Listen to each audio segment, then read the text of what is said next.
Let's call to order the April edition of the Town of Manlius Police Committee.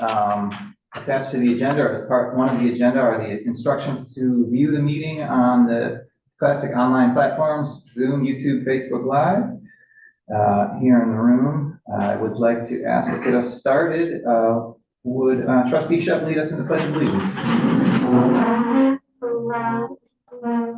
I pledge allegiance to the flag of the United States of America and to the republic for which it stands, one nation, under God, indivisible, with liberty and justice for all.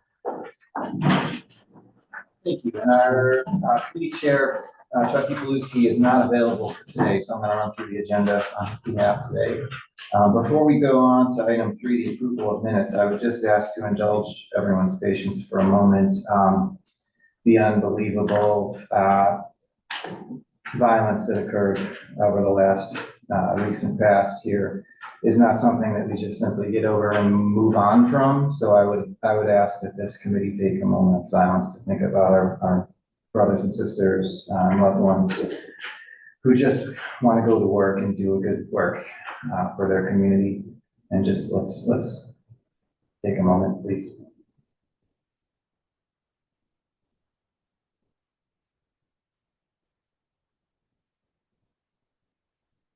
Thank you for that. And with that, has everyone had a chance to review the minutes of the January and February meetings? And are there any issues or items to address, change, or modify? No. How do we not get to introductions first? Why are we doing business first? I'm going to move this agenda around. All right. Number 4. All right. So since we last convened, this committee has a new membership. And I would like to welcome Fayetteville Village Trustee Casey Cleary-Hammerstad to the Police Committee. And welcome. Tell us about yourself. Well, I have no experience in law enforcement, but my dad did. And so I grew up as a family member. He, James F. Cleary, rose quickly through the ranks of the Suffolk County Sheriff's Department during my childhood and adolescence. And he became the warden of the Suffolk County Jail. So I lived through him vicariously. It was the 60s and 70s, and that was a time of great controversy in prisons. So I honor him through doing this, and I appreciate what it's like to be a family member. He was also a firefighter who, puts their life on the line. So I have a lot to learn, and I look forward to learning it. I have almost 5-year term, so I think I'll have time to get into speak. Thank you, and I'm William. I'm from the town of Manlius, and we're acquainted. So, Mr. Nash. Mike Nashi, also from town of Manlius, counselor. Bobby Shep, Village Mill Trustee. Joe's Joe Teskey, town of Manlius attorney. We've met the chief. Yes. Allison, and I don't know, you and Carrie are. Carrie, We have met via email. and that's Yes. All right, well, welcome, thank you. Welcome to the committee. And with that, again, any issues with the minutes from January 24th? If not, go ahead and approve them. Make a motion. Second. All in favor? Aye. I think I should abstain. You should abstain. Good job. You're already an asset to this committee. For the February 28th draft minutes, can I get a motion to approve those? I'll make a motion. I wasn't at it. Abstain. All right, I'll second. All in favor? 2. All right, we're gonna pass them anyway.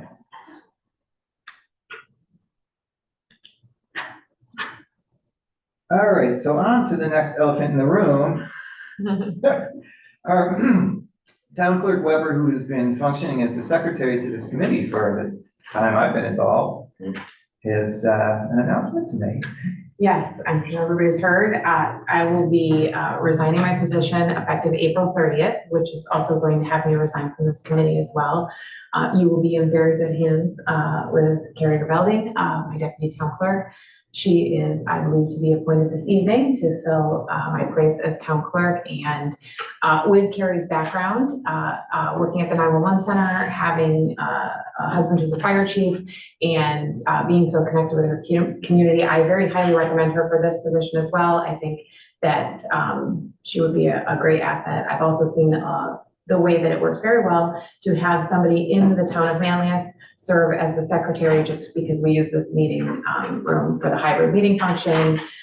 We do the Boxcast, the Zoom, and things like that. So I was hoping that the committee would appoint her in my place this evening from here on out. I'll make that motion. Second? I have absolutely nothing but agreement with that. So,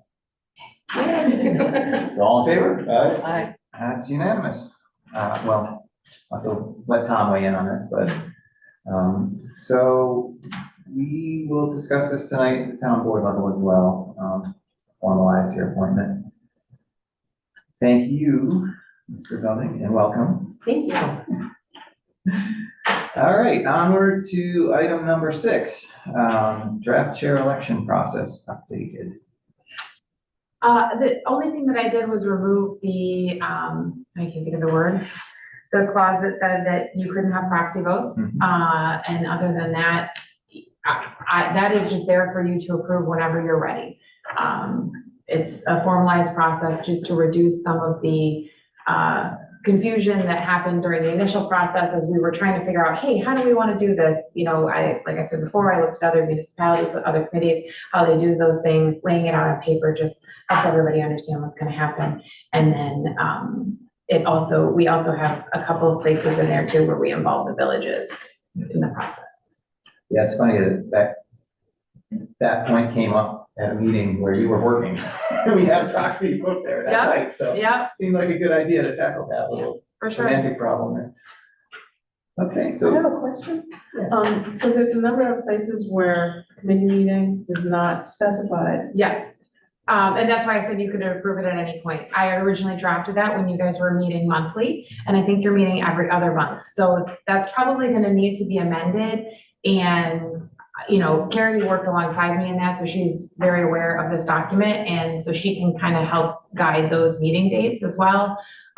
You don't necessarily have to say April, May, or things like that. You could say the first time the committee meets or things like that, so. Yeah, I believe we did resolve last time we were here to the bi-monthly meeting, and therefore the calendar we had approved remains. Yeah, I thought Dan, or Member Kinsella wanted to go back and check with the Village of Fayetteville. That's what my notes reflected, but. I will find out. So we did only, just so you know, we did only publish the one meeting date.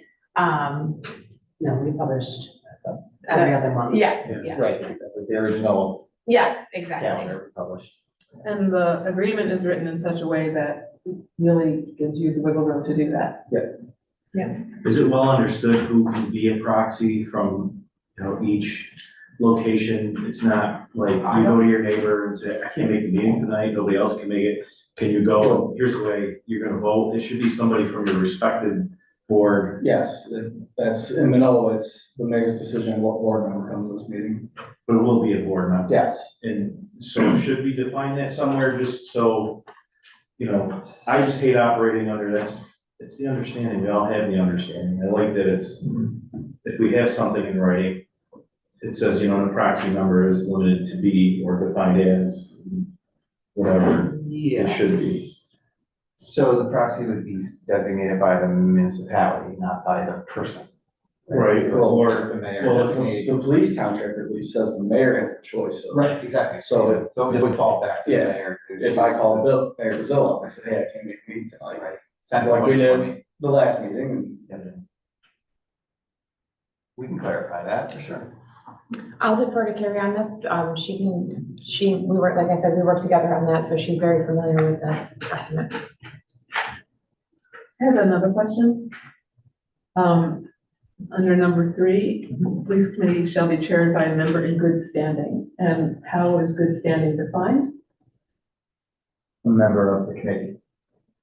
I think that was, the spirit of that clause was to say that it would be, so you're a member in good standing, you're regularly here, but not necessarily somebody from, like, we wouldn't just pick another board member, a town of Manlius board member, and have them be chair if they weren't already sitting on the committee. But you could certainly draft new language that could reflect that exact sentiment, but that was kind of what that was after. I understand that. I love it. So this is really why we have this committee, is to hash out these things and clarify what needs clarification. So this is great. Okay, anything else from the chair selection policy? That's it for me. Okay.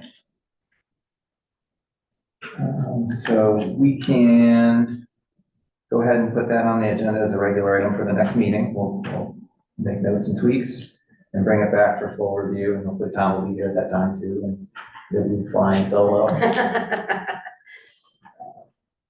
All right, with that, any objections? Let's move on to item number 7, kind of a meat of the matter here for the meeting.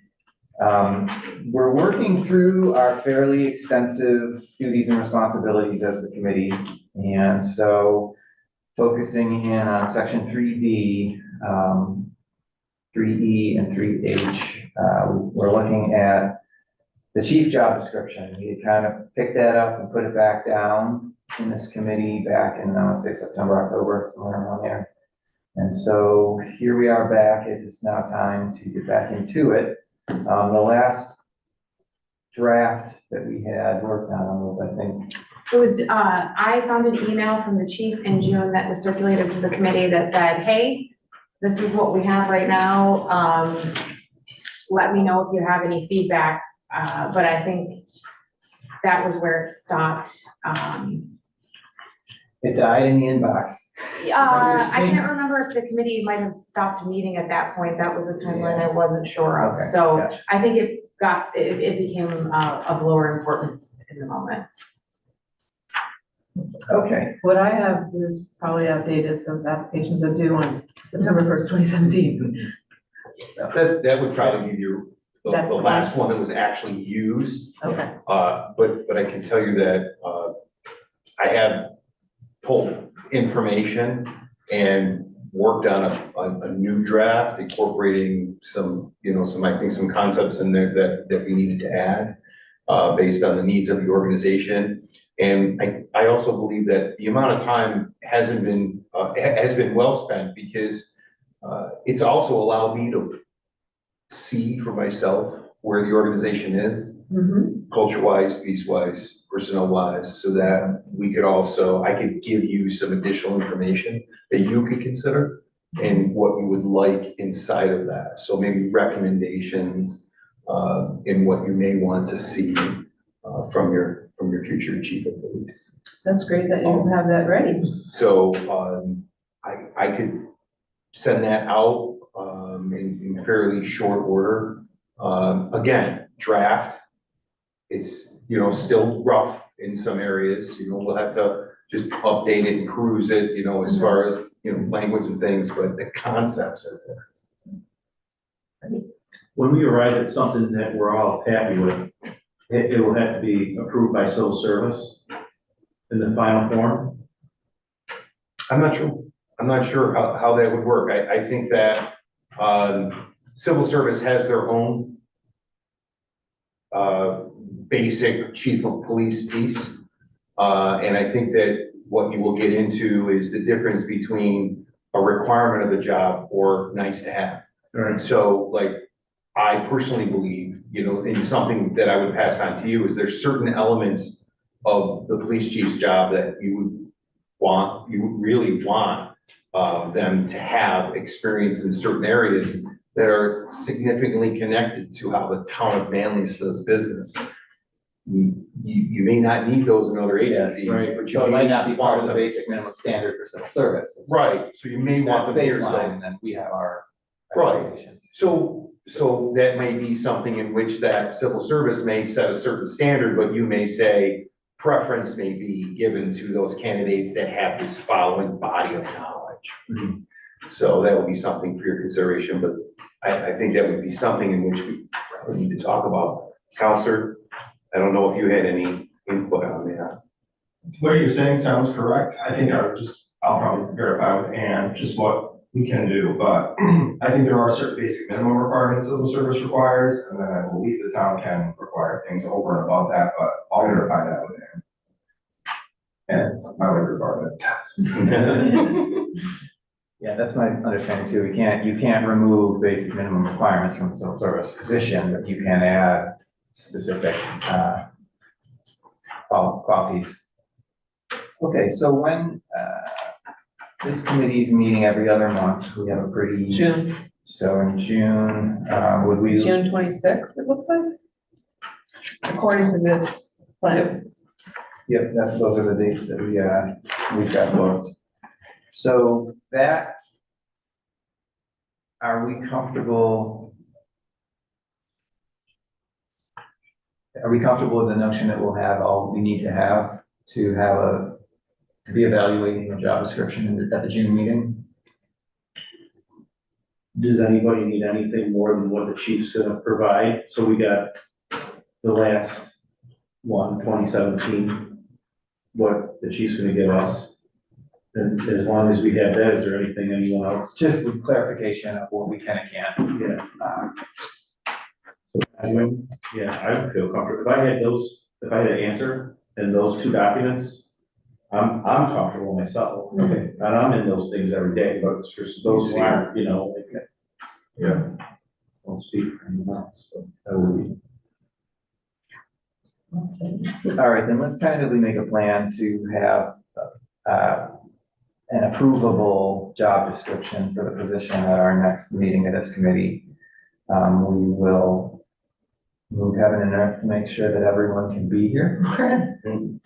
But, well, can't speak for Tom, but Can I just have clarification when you say approved, you mean approved, take back to our villages? well, not necessarily. I think you should take the time with your village board to review the draft and get input to take to this committee rather than the other way around. Okay. So, get input from your trustees and your board, ideally well in advance of the June meeting, assuming we'll be looking at some draft long before that. We're not just gonna show up and see it that night. And so, try to have your board, any input from the village board to us before that meeting. So, and I think that's a great question on behalf of the villages. We're expecting to go, there might be questions that the village representatives need answered in the interim before that meeting. Yeah. And those questions probably should be, heard and considered by everyone on the committee. Do we want to do that by email and? I think that's probably the most reasonable way to make sure that everybody's in the loop, everybody's got their questions addressed. At our next board meeting, I'll bring it back to the board and let them know what we're looking to do here. Yeah, there's a date on the calendar. Yeah, there's a pin on the exactly. calendar, Yep. June 26th. Let's make sure we all can weigh in on it well before that. Again, we're applying this June 26th deadline to ourselves. So if something happens, we can move it, but I really think this is important to get this taken care of. When would you like my draft to the committee? As soon as you're comfortable with its contents. ASAP after that. End of next week? How many pages do you have, Chief? Just one front and back. Oh, perfect, yeah. Yeah, one front and back, it basically will be the job description, competitive candidates who possess the following attributes, general responsibilities include but are not limited to, and then, the finishing pieces to it. Yeah, I think that's more than adequate. If we, as a committee, agree to something, which is, don't sit on comments. Let's not do this again. So if Chief sends us a document to review and feedback, let's review and feedback. And let's say within a calendar week, have your first comment. Do all the villages use Outlook still? I know Manlius did when I was there. Does Manila use it? Bobby? No, Microsoft Suite? no, I don't believe so. Fayetteville does, and it's been a rough hill. getting it to work with my, I was just thinking if we had a group on Teams or something and you can message right in there. Whenever you get to it, you can answer, you can read. Yeah, 'Cause I know how the emails go. You get one from a committee member asking a question, and 30 more come in. yeah, and then you forget about it. Yeah, you can't find it. Next week. Next week, I'll get that. Okay, and then, yeah, thank you, Jason. And then, so then 2 weeks after that, theoretically, we'll be able to look at, we'll be able to have some comments amongst ourselves Yeah. as a committee. And, who knows, maybe it'll be 6 thumbs up, great, let's proceed. But at any rate, it'll give us a little time, a few weeks before our next meeting to hash out any fine tweaks of language or anything, whatever. And definitely Yeah, help us out on that. Chief, if you wanna send me the description too. Yeah, absolutely. If it's easier, if you guys want to send me your feedback, I can just put a document together instead of you guys getting a ton of emails. If everybody sends me their feedback, I'll just do like a bullet point of what everybody's feedback is and then just send that out to you guys. That way you're not getting those 30 emails that are, I'm just thinking of what if somebody has the answer to the question? then you can answer it when you get the feedback. You see what I'm saying? It's, that way nothing I gets feel lost like in those that 30 puts like such emails. an undue burden on you of time to look at it all, put it down, send it out. Then should we send it to you, the Well, there is- feedback back to Carrie and then? you So know, there is some, and I don't know how this applies here, but there is some merit to not debating over email because of the open meetings law. Yeah. And I wasn't gonna say anything because I wasn't sure, and I don't know if it applies to this committee or not, but this method, which Carrie is suggesting, is a good way to make sure that that doesn't happen and that we stay in compliance. So if you're all sending feedback to her, she's compiling it, then you're not having that sort of discourse back and forth. I don't know if that. Yeah, I mean, obviously, if there's legal questions, CC me on it, Yeah. and then that's attorney-client privilege, which can all be discussed outside of open meetings law. But if it's conducting town business amongst the committee, I think there's a question as far as whether open meetings law applies to this committee or not. But Yeah. they're on the side of caution, Yeah. as it does. So probably best not to, about. And Carrie's process that she's suggesting puts that layer of protection in Yeah. place. I guess I'm just not confident we'll have something with that many people by that date, if we don't have a meeting in between, just to discuss. If 3 villages can have feedback from those 3 boards and the town board. But I think each of those have to have at least one board meeting to discuss this as well before we do anything either, so So between now and June 26th, that's plenty. plenty, that will happen. Board meetings, yeah, what I mean is, it essentially will be the first time we all meet is the night we expect to approve it. So that it could be. Fly through the agenda and just get to that item and go move through it. You also have the opportunity to call an additional meeting, having the every other, as it states in the contract, that's, you're not- Yeah, we hold that right, if in the next 3 weeks we discover that, there's 6 different versions of what we ought to do, then yeah, we'll call that meeting. That work for everybody? yes. Right. Next item, the budget calendar. So one of our other roles here, which has not really typically been historically performed, is a review of the department budget and recommendations thereof. So that's gonna be kind of threading a needle for us. So we put into the work plan budget review for August and October's meetings.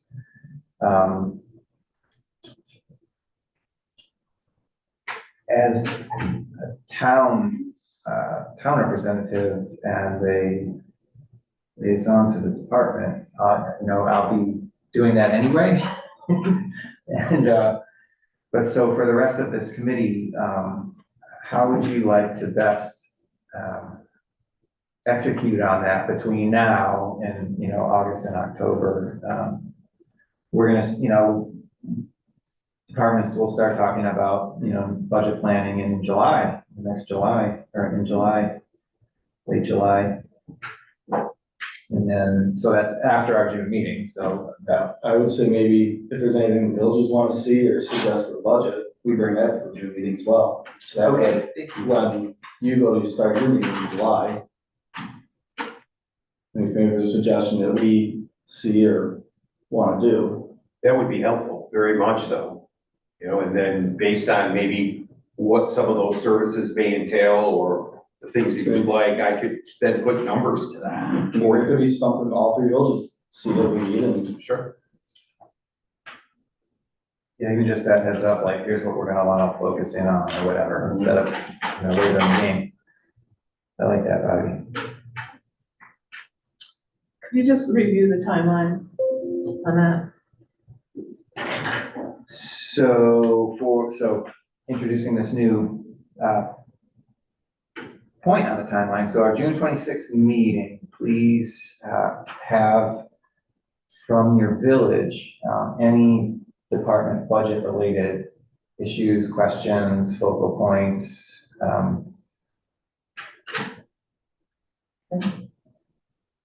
for this committee to then discuss at the June meeting. So prior to looking at a budget? Essentially, yeah. Okay. You can look at last year or.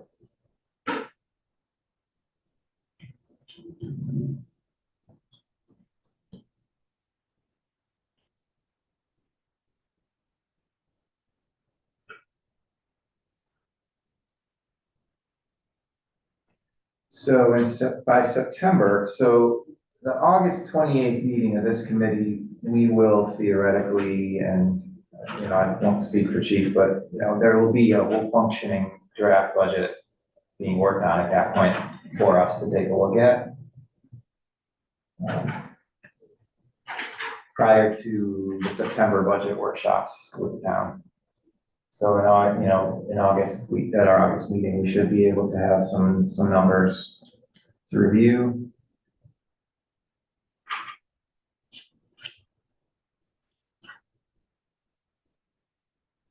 And then at our October meeting, chances are we are all doing a good job here and have a functional budget at that point for this committee to get its hands around and give our recommendation on, which is our responsibility here. But this way, we're not just making a uninformed recommendation in October. This committee will have had a chance to sort of engage in the budget process and have their head around it. And when is it adopted? In December? Our budget has to be adopted by November 20th, I believe. So the public hearing has to be held prior to, or there's some tie with election day. So the public hearing has to occur, I think it's like the first Thursday or something before election day is held. So it's usually adopted by November 20th, or we're in trouble. But the preliminary budget is presented to the town board in October.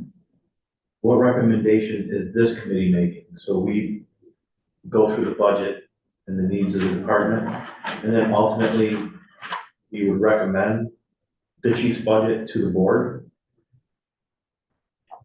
Or are our recommendations to the chief to input or change or move his budget?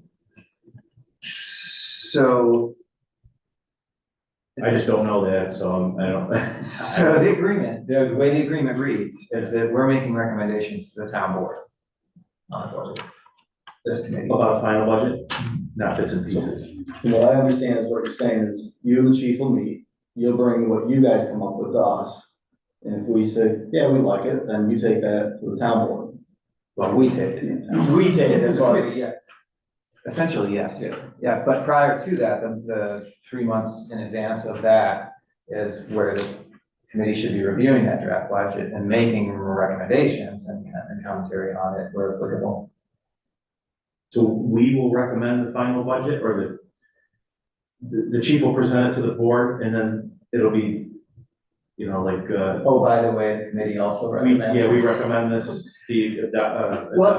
Well, now you're talking about the interesting intricacies of this agreement, so yes, both. Okay, well, yes, we will.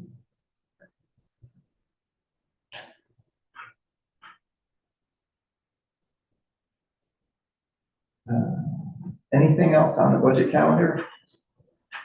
I would imagine there's certain things on the budget that are contractual and really not up for consideration, Right. so I There's a- will consult.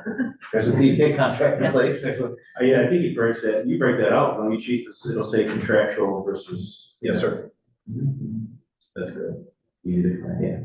So we'll see, you know, I mean, this process for this committee, it'll be somewhat new, somewhat different, and it may be fairly straight and simple and uneventful, you know. We'll do a good job, be thorough, and, hopefully it'll be a helpful addition to the process and not just more bureaucracy. Well, I think it builds in communication. I think so, and oftentimes too, you know, information comes out when people ask questions.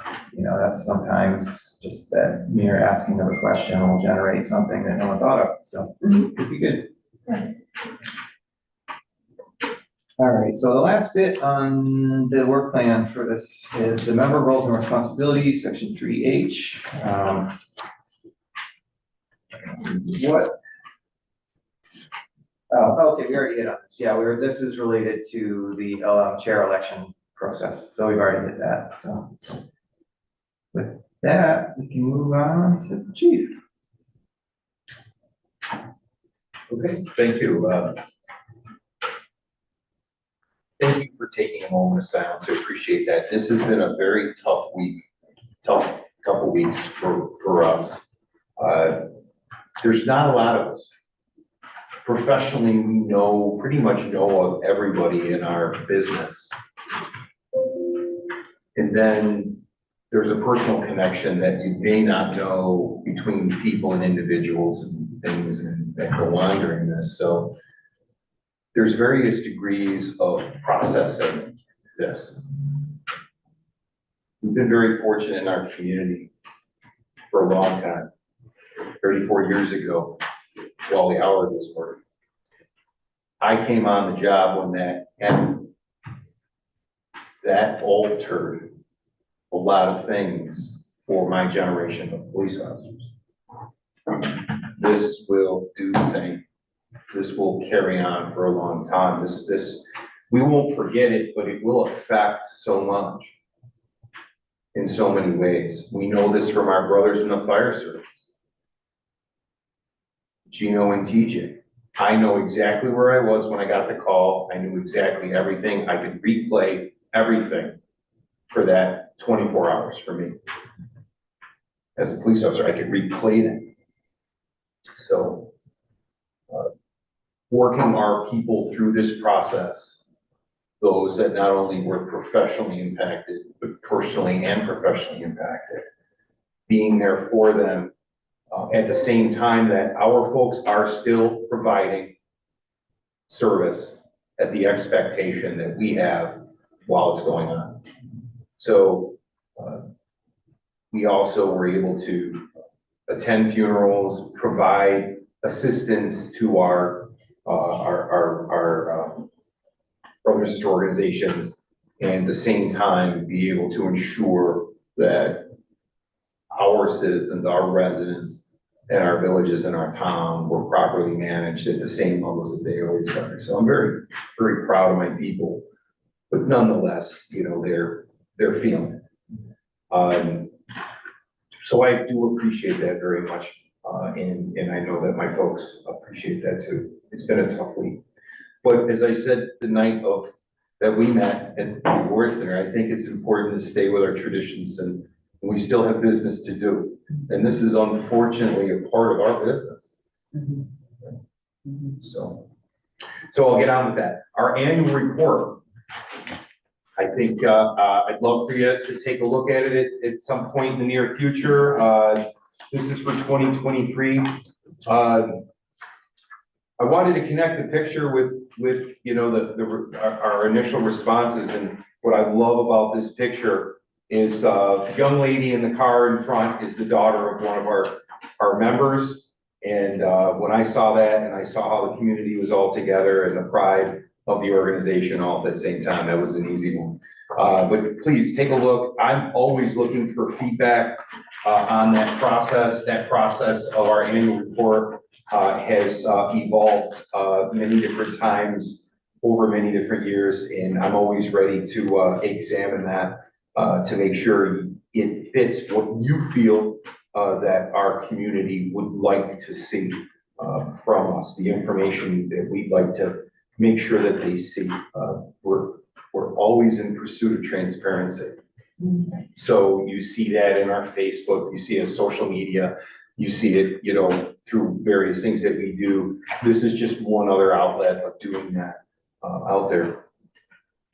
I'm gonna back up to March 19th. We had the Chiefs Business Advisory Committee, and we had 3 classes that we presented at CORE at Town Center. They were current criminal element activity impacting area business. There was another one on what to do, calling 911, police response, what to expect when involving the police.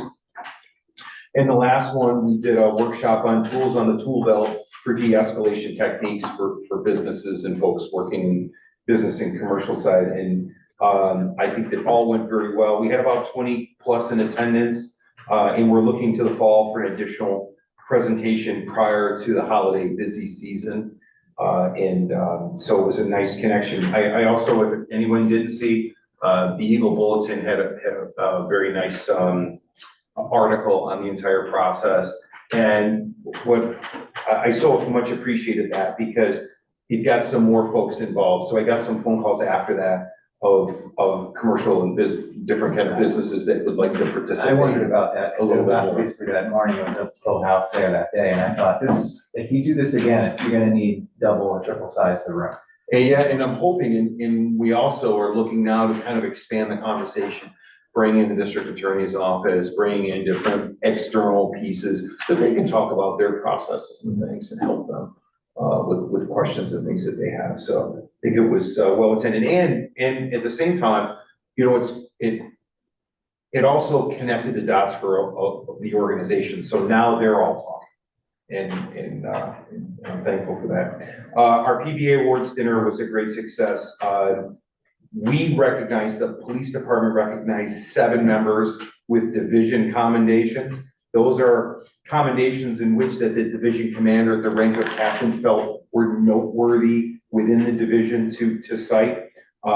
We had 2 members with department commendations that rises up the next level. We had 4 members with life-saving awards. And 1 member received the Honorable Service Medal. And then Officer Nathaniel Spinelli received the 2023 Officer of the Year, and can't keep saying enough about that young man. The PBA recognized 10 members of our community for their actions above and beyond, and also 2 different businesses for their support of the public safety mission in the town of Manlius throughout 2023. We have, as of right now, we are at 36 sworn police officers. We have 4 police officer openings. We have 2 transfer police candidates in the process for selection currently. They are both in the polygraph process, and then we'll be moving to pre-employment assessment testing next week. And I hope to have more information for you in the near future, but both are very exciting candidates, and we're happy to see where things have been going thus far, and needed for the summertime. We're also very excited that we have a member that will be graduating from Monroe County Law Enforcement Academy in 2 more weeks, and will be joining us on FTO. And when that happens, then I'd like to introduce him appropriately at the right time. So very great young man. I'm very excited about him also. We've had some great folks showing up. We are currently interviewing for the position of the Special Patrol Officer, SPO, that's assigned to the FM School District at Mott Road Elementary for the 2024-2025 school year. We have a retirement going on. That more to follow. That's going to be actually tomorrow. I have 2 candidates. We also have a community service officer position that's open. This is a part-time position, and that will provide administrative support for our sworn side of our business so that our police officers can focus on doing the things that require their attention, and we can kind of move some of that administrative stuff off of them, so that we can be a little bit more effective with each one that we have. We are going to be advertising a little bit more widely in the coming weeks. The next place in which that we will be advertising is actually with our fire departments, looking if anybody within our fire departments has family or people within that would like to join our organization part-time for this position. Because, you know, folks in the public safety realm tend to have a pretty good knowledge of what it takes and, you know, again, you know, who we are. We recently had our 2023 annual Commission on Accreditation for Law Enforcement Agencies review. We passed with flying colors. This coming year, we're actually in an on-site year, so I'll give you more as time goes on. We had a very thorough site review, off-site review, and I was very pleased with what we did, how we did it, and what their input was. We've recently enrolled our supervisors in a chain of command in an online management leadership training through the Dago Law Group. They're really known as the go-to vendor when it comes to liability protection training, leadership management. And our members are, you know, so they have all these different pieces that they go through, and then they're assigned to then present at staff meeting on the certain elements of what that legal training was, that liability training was. And then we have discussions, and I've attended the first presentation. I thought it went very, very well. And our members are, they're seeing the significant value. First line supervisors run the show. If things are gonna go well, they're gonna go well up front because of that proper supervision and the ability to be able to manage from the scene, at the scene, as close to the time when it occurred. And our focus right now is ensuring that our supervisors have the support necessary so they can meet those expectations. We've also recently sent 2 members to be training in what's called ICAT. It's Integrating Communications, Assessments, and Tactics. And we did that in order to bring that back to the organization as it connects with our foundational de-escalation and verbal judo style of policing. And so ICAT is really a training program that serves police officers and gives them tools for diffusing, de-escalating critical incidents through subjects who maybe pose a danger to themselves or others, with the purpose of reducing the need for force, deadly physical force, especially upholding the sanctity of life is a conversation about this, building community trust and protecting officers also from physical, emotional, and legal harm that would come from that. So how do we bring all of those different pieces together? ICAT is kind of wrapping its hands around what we once started off with, saying we're going to learn to communicate better through the use of verbal judo. Now we got a term that's called de-escalation that was never used as I was a young police officer. We just said that person's real good at talking to people, okay? And now we have that term, right? And now what we're doing is we're integrating all these other concepts around it. And so we're bringing that back to the organization. The training was provided for free through the foundation. So we had 2 of them that just had to pay for travel and things, but they, 2 officers that are defensive tactics, and went to people that could bring them back. And they've already done training for our supervisors on this. And a lot of it is scenario based. So they're showing actual videos, body cam videos of deadly physical force situations, and then having the tough discussions about, could we do these things better? What could we do to prepare to manage that? Does it eliminate it? No, but everything that we do, from tools on the tool belt to the training to this piece, if we have the opportunity, we want to have the opportunity, we want to use the opportunity. Administrative crime analysis products, I gave you something to take a look at. It's a quarterly. You don't have to look at it now. We are very focused on intelligence-led policing. And Intelligence products are built through a process. Data is put through a process of qualified and quantified in order to find patterns and trends that allow us to make better decisions. The stuff that comes out is intelligence. Intelligence is actionable. We are starting to take a look at the data that we collect, performance-based data, to determine what is the stuff that helps us be able to meet not only our internal goals, but to meet what the expectations of our community are. Right, so how do we do that? How do we measure it? And then what's the products that we have that will help us do that?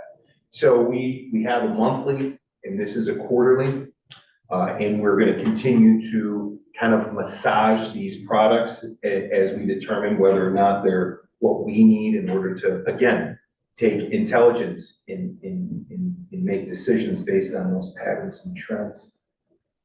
I think what you'll see, what's interesting for us, is our first quarter is revealing a time, January, February, March, in which that we are on track to have a plus 30,000 year for dispatched calls and police involvement on calls. So whether we're dispatched or whether we're calling out on something, whether we're involved, we're anywhere between the 20 to 22 mark.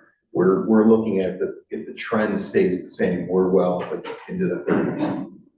So, and that, I think that's also important for you to know. And then we can also discuss like, where are those trends? What are those numbers? Where are those numbers happening inside the villages and the town? Where are they? Are they grouping? And we can start pulling that apart. And we're only as good as the data we get from the county, right? So we have to always look at that, but we're looking at ways in which that we can best use this so that we can be not only effective, but also efficient. Citizen satisfaction survey, we collaborated with the Syracuse University Community Link program through the Maxwell School of Citizenship and Public Affairs. And this year, the purpose of our survey was basically to gain a better understanding of crime, specifically theft, that businesses have been experiencing throughout their years. That this is kind of connected with our overall theme of working with our business community and giving them the opportunity so that we can understand what they need. So what they've experienced, what kind of measures are available to business to prevent or deter what they're finding. And this is going to help us kind of expand our current crime prevention piece in creating more of a program that focuses on our town business community to reduce loss of theft and just to create a safer environment for all. So these have gone out to our businesses and they're all being assembled, the returns from this. But I just wanted you to know that this has been and was an ongoing process that we've undertaken this year, again, to collect that data, to take a look and see what are we doing, what do we need to do. Self-reflection is so important inside the organization, not only as individuals, and I preach this to our people all the time. Having the maturity to understand what our mission is and ask ourselves, how are we the best at doing it individually? What can we do better? What can we do more? How do I be the best that I can be? But at the same time, what are the processes that we have in place? And what are we as an organization doing or not doing? And not being afraid of that answer. We are also in the middle of a formal staff inspection. I've asked Captain Stanton to assemble a team, which he has, and I saw them here. Actually, it's ironic because they began today. A formal staff inspection of our process, procedures, our physical plant. We're taking a review of everything we do. We're required by police standard to do that every, I think, 3 years. So we're doing that. We're starting that process right now. And we take people from throughout the organization at different places. So maybe an administrative civilian, police officer, a sergeant, commander, people with experience, people with less experience. We group them together and we go through a process to examine all of these different areas and we seek their input, and we determine if these things are things in which that we can plan to change, whether through budgetary for the next year or multiple years, or these things that we can change or make impacts with policy or procedure right away. Or are they outside of our ability to make that change? But nonetheless, we would table and consider them when we could. So, again, back to the self-reflection. What are we doing? What do we need to do? And I'll leave you with the fact that we have our first hybrid vehicle in service. So we're really excited about it. We've assigned it to an investigator in our CSU unit. We're also collecting data regarding fuel expenditures, and we'll be able to track the anticipated value over the traditional gas-powered police vehicles. Now, we're starting as an investigator vehicle, has lights, has siren, has radio, but it's not a patrol car, which has cameras and The full office. full operations going on in there. It's significant. It's really working out well, and you never expect it, which is great, because it gives us another element of being able to do our jobs a little bit better, especially for CSU personnel. We'll be featuring that at the town's birthday celebrations to show that, reveal that, but also a couple other things that, you know, we're doing in line with, you know, our comprehensive plan in looking at what are the technologies and things that we can do to be able to participate in that. So anything that I can answer for you? I have one question, Chief. Yes. It's regarding parking tickets. Your report has notably 45 parking tickets in 2021. The 3-year average is 136. Last year, it almost quintupled. I'm just interested to know, like, did something spike parking around somewhere that? I think you have an Just fun anomaly. numbers. Anomaly in 20 and 21. There was a lot of 20, I understand, but but it's not bad, it's 128, 20, but it dropped in 21 to 45. it did. I'm I know not you sure. weren't here. Yeah, I wasn't here, but what I can tell you is that statistically, if you look across the board at, you know, at what those any stats are in 20 and 21. Yeah. If you look now, if you went back, if we took a look at like 18 or 19, we're starting to get back to where we were in 18 or 19. Yeah. We really are. Not only on the parking side, but also like on traffic tickets, traffic enforcement. There's a big difference. You'll start looking at some of the ticket amounts there, and you'll start seeing some trends here.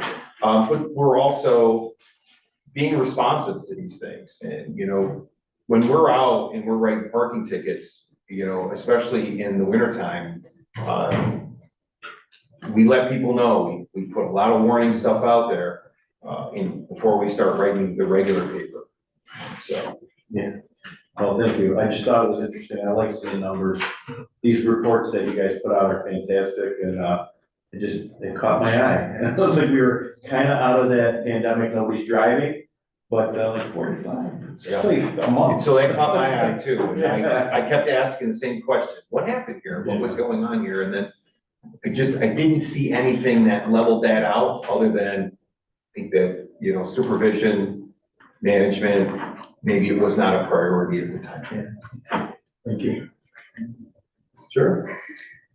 Anything else, Mr. B? I just wanted to say also, can't remember the name of it, the real-time citizen feedback at the station. Very cool. So that, you'd be surprised that, you know, within a short amount of time, every call for service, the recipient of that service has an opportunity to send back a quick text. How did it go? How did we treat you? How was your experience at the TMPD? And, you know, Greg took me through the data because, you know, once you sit down and get into it, it's very easy to nerd out on the information that's coming in. And it's overwhelmingly encouraging and positive. It's just really something to see that amount that, you know, people aren't generally calling their police department when things are going great, you know, and yet the response to each of these is always positive. It's really impressive, and thank you for that. And also, I wanted to mention before the end of this meeting, just that, you know, well, personally, as a member, and as a member of this committee and as of this town, government, I just appreciate it. We've been a year, you've been a year here as this transformational chief in this department. And you just gave remarkable report of activities, just another day in the life of being our chief. And yet it reflects all the things that are really just of incredible value to us here. This holistic approach is still intact 1 year later, and it's been a year full of great difficulty, great both personal and professional losses, and some remarkably shocking incidents as well as some great successes. And the self-analysis and the reflective work that you and the department are doing, it's been 1 year and it's been a phenomenal asset to us. And thank you. You're welcome. Thank you. Second that. Well said. With that, if no one else has anything else, I'd take a motion to adjourn this meeting. Make a motion? Second. All in favor? Aye. Right on the minute. Yeah.